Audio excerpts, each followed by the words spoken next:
Alors d'abord, quelques éléments de contexte. Je ne vais pas vous présenter la politique de la région dans le détail. Vous savez que la région, c'est 6 départements, c'est 5 millions d'habitants. Et en matière de mobilité, c'est en gros, retenez, il y a une cinquantaine d'établissements publics. Il y a 950 communes, une cinquantaine de structures intercommunales et une bonne trentaine d'autorités locales d'organisation des transports. Et le premier mot que je veux dire, c'est nous avons évidemment notre propre champ d'autorité régionale, avec les TER, avec les lignes intercités par autocar, avec tout un ensemble de services qui sont le service public régional de transport. Mais nous avons aussi ce rôle de coordination. Avant la loi LOM, on disait chef de file. Je pense que la terminologie va évoluer. Mais évidemment, notre rôle, c'est à la fois d'accompagner, de coordonner, mais surtout de veiller à ce qu'il y ait une adaptation très fine avec les besoins des uns et des autres. Avant de vous parler plus précisément de ce que développe la région actuellement, car même toujours 2-3 mots de contexte, que vous compreniez comment nous rentrons dans cette problématique, ou en tout cas dans ce sujet, ce n'est pas forcément une problématique d'ailleurs, de l'utilisation du vélo dans l'ensemble des sujets de mobilité que nous avons à traiter. Premier sujet, aujourd'hui, lorsqu'on parle de vélo, on fait bien quand même le distinguo entre une utilisation du vélo dans ses déplacements au quotidien, dans l'utilisation du vélo pour ses loisirs, dans le vélo outil d'attraction touristique, même si évidemment il y a un chapeau global. Évidemment, aujourd'hui, on est très axé sur l'utilisation du vélo dans les déplacements au quotidien. Encore une fois, moi je suis maire d'une commune qui est touristique. Nous avons un office du tourisme classé, on a une voie cyclable le long de la Durance. Je suis à côté d'un acteur qui va me donner un coup sur le museau si j'insiste pas. Évidemment, il y a tout ce sujet de l'attractivité. Il y a aussi tout le sujet du vélo utilisé comme formidable moyen de se détendre, d'aller prendre l'air, mais on a évidemment en tête dans la structuration l'utilisation du vélo pour ses déplacements du quotidien. Lorsqu'on parle aujourd'hui du vélo, on l'intègre à la région dans une logique d'intermodalité. Alors je pense qu'il n'y a plus ces combats qui vraisemblablement n'ont plus lieu d'être. Ce n'est pas le vélo contre tel ou tel, c'est le vélo avec. Voilà. Et en particulier, cet après-midi, je vais vous parler du vélo avec les transports publics. Que ce soit le rail, que ce soit l'autocar, ce qui est important, c'est d'associer l'utilisation du vélo pour les déplacements au quotidien avec d'autres modalités de déplacement. Et vous le savez, notre volonté, je rentre peu à peu dans la politique de la région Sud-Provence-Alpes-Côte d'Azur, notre volonté, c'est dans cette décennie essentielle pour à la fois la transition écologique et la transition énergétique, c'est de développer une politique de mobilité, de transport et de mobilité durable qui, évidemment, soit la plus efficiente possible.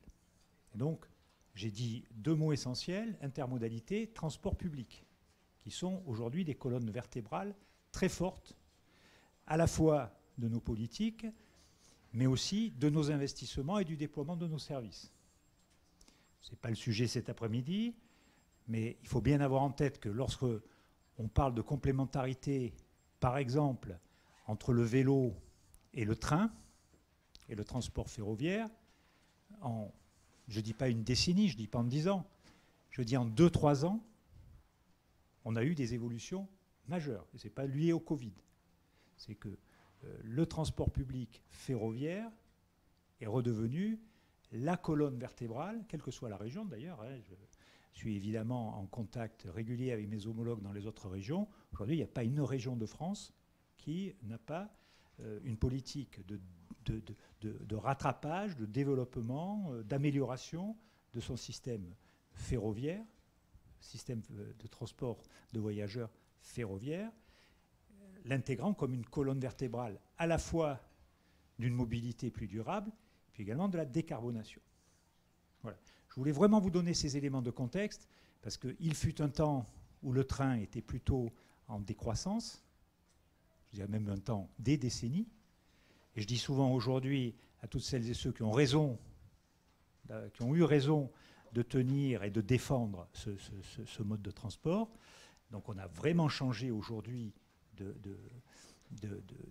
vision par rapport à cela et de stratégie. Et deuxièmement, en ce qui concerne le vélo, on n'est plus du tout dans une logique de compétition, de concurrence, d'adversité. On est vraiment dans une notion de complémentarité.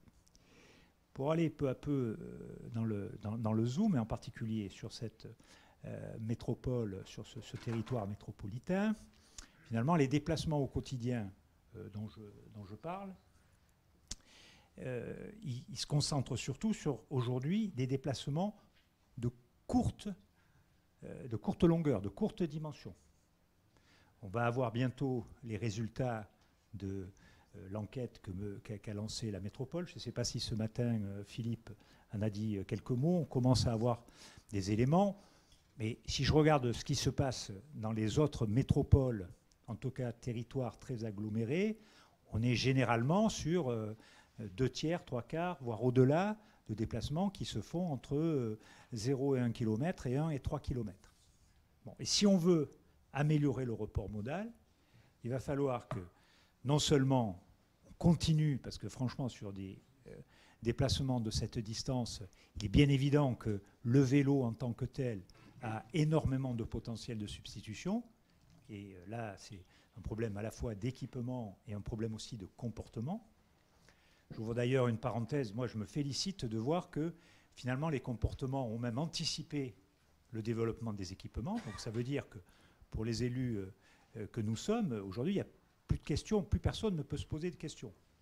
Je ferme cette parenthèse sur le potentiel, il y a encore beaucoup de potentiel pour du report modal, en particulier de la voiture comme monomode, vers le vélo et vers les transports publics, surtout quand on est sur des trajets de courte distance sur les trajets du quotidien.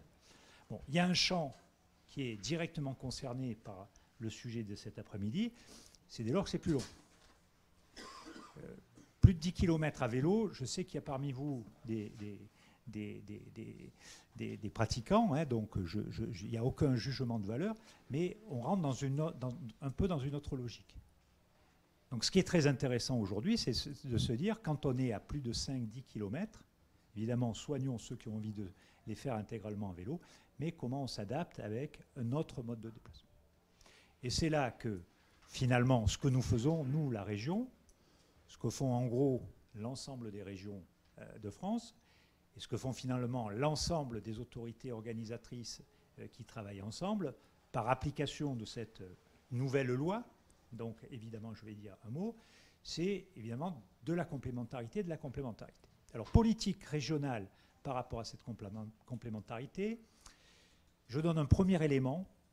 Nous n'intervenons pas sur un pôle d'échange multimodal s'il ne prévoit pas la connexion avec les modes doux. Voilà, on ne fait pas d'abord du pôle modal monomodal. Voilà. Pour nous, il faut que ce soit intermodal. Et par intermodalité, lorsqu'il y a des demandes de subventions, lorsqu'il y a des demandes de financement, lorsqu'il y a des demandes d'aide de la région, on veut absolument que dans le cadre de nos pôles d'échange multimodaux que nous accompagnons, nous ne sommes jamais d'ailleurs les maîtres d'ouvrage, hein, je veux que les choses soient claires. Quand on intervient sur une gare, quand on intervient sur une gare routière, il y a un autre maître d'ouvrage. Hein. Ça peut être Gare et Connexion si c'est une gare du réseau ferré. Ça peut être la métropole si on est ici sur le territoire métropolitain. Bon, nous aidons si c'est effectivement et véritablement multimodal. Nous avons évidemment, avec Gare et Connexion, qui est propriétaire et gestionnaire des gares, une politique tout à fait spécifique. J'étais d'ailleurs hier avec la directrice générale de Gare et Connexion pour affiner notre plan d'ensemble sur les mois et les années à venir. Pour faire simple, il y a 144 gares gérées par Gares et Connexions sur le territoire de la région Sud-Provence-Alpes-Côte d'Azur. Notre ambition, notre volonté, notre objectif, notre projet, notre politique, c'est d'équiper chacune de ces gares au cours de ce mandat des équipements nécessaires à l'interfaçage entre l'utilisation du vélo et l'utilisation de nos trains régionaux. J'ouvre une parenthèse, ça ne concerne pas la métropole. On est même nous-mêmes gestionnaires d'un certain nombre de gares au travers des chemins de fer de Provence. On a exactement la même politique.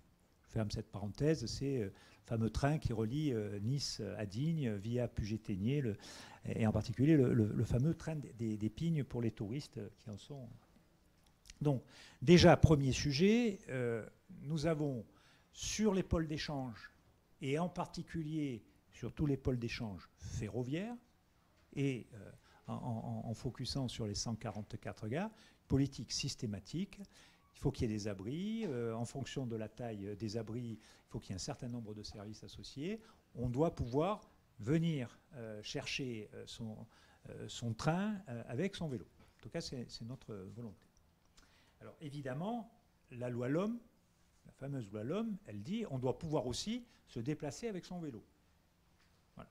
Et donc, vous le savez, dans les trains, doivent être prévus un certain nombre d'emplacements, et dans les autocars également, on doit avoir un certain nombre d'emplacements.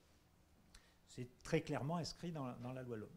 Nous avons pris les devants en faisant un certain nombre d'expérimentations. Je vous en donne deux exemples. On a dans nos trains, alors le nombre fixé par la loi LOM, c'est un nombre minimal d'emplacements de 4 à 8 emplacements pour les vélos. Et dans les cars, les autocars neufs utilisés, je me dis bien neufs, hein, évidemment, doivent permettre d'un système pour transporter au minimum 5 vélos non démontés. Voilà quelles sont les règles. Alors, les expérimentations que nous menons sont les suivantes. D'abord, nous avons mené une première expérimentation avec la région Auvergne-Rhône-Alpes sur une desserte longue, plutôt à vocation touristique, pour voir quel était l'élément. Et donc sur la Via Rhôna, c'est-à-dire qu'on est entre Avignon et Lyon, on a fait l'expérience sur 50 trains, 25 trains ajoutés et 25 trains qui étaient déjà installés, avec surtout des journées de week-end, vendredi, samedi, dimanche. Et on a regardé ce qui s'est passé. On a offert en fait 1250 places à réservation. On constate deux choses, 14% d'occupation, de taux d'occupation, ce qui correspond à des expériences qui ont déjà été réalisées chez d'autres, 11% en Bretagne, donc on est à peu près dans ces chiffres-là, et finalement, beaucoup de réservations, très peu d'arrivées au dernier moment. Ça nous aide à réfléchir. Aujourd'hui, on n'en tire encore aucune conclusion, mais c'était important qu'on mesure un certain nombre de choses. Est-ce que le potentiel de place, en particulier le potentiel de place réservé, en l'occurrence cela sur des trajets assez longs, est suffisant? Est-ce qu'il est à adapter? Est-ce qu'il est adapté en fonction des périodes? Nous allons regarder.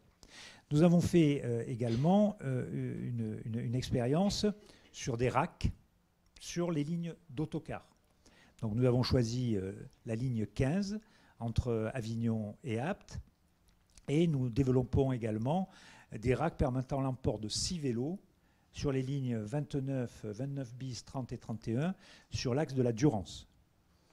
On a organisé cela du mois de mai à mi-octobre, et on regarde toujours système de réservation qui nous permet aujourd'hui nécessaire si on veut avoir une efficacité.